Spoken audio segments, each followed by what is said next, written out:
Here's a story with BMW and PG&E.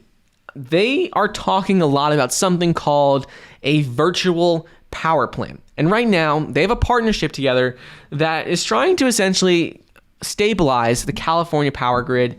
There's been a lot of issues just with power outages all over the country, whether that's in Texas with the cold front that happened recently or in California with their fire season. So essentially, what they're talking about now is something called a virtual power plant. And BMW, what they just announced that starting March of 2021, that they're expanding a program that they've been running that would allow PG&E customers who drive an electric or hybrid BMW to apply for a 24-month smart charging pilot program and earn cash incentives when they charge their cars during recommended hours. So essentially, if they charge their cars during off-peak electrical hours, well, then they can get cash back.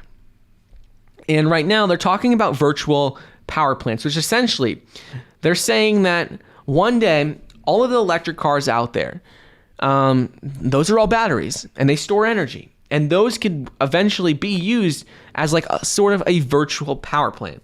According to a professor of materials science and engineering at University of California, Berkeley, he said that the amount of energy storage you have driving on four wheels in the US is much more than any electric utility will ever build and put on the grid. So it starts to make sense that you use this as a resource to stabilize the energy grid.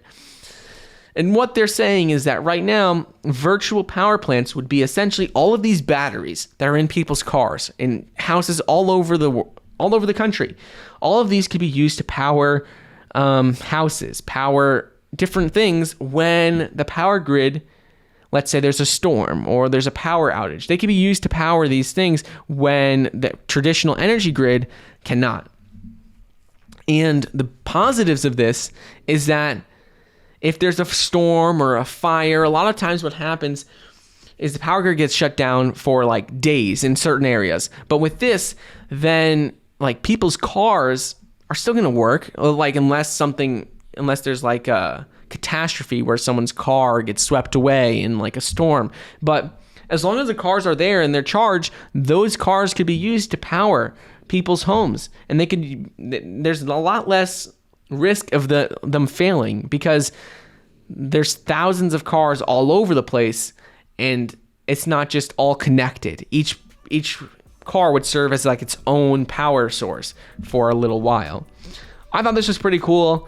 I never heard of the concept of virtual power plants, but that is essentially what they're talking about, where finding a way where they can use all of these different car batteries to essentially help provide power to the grid.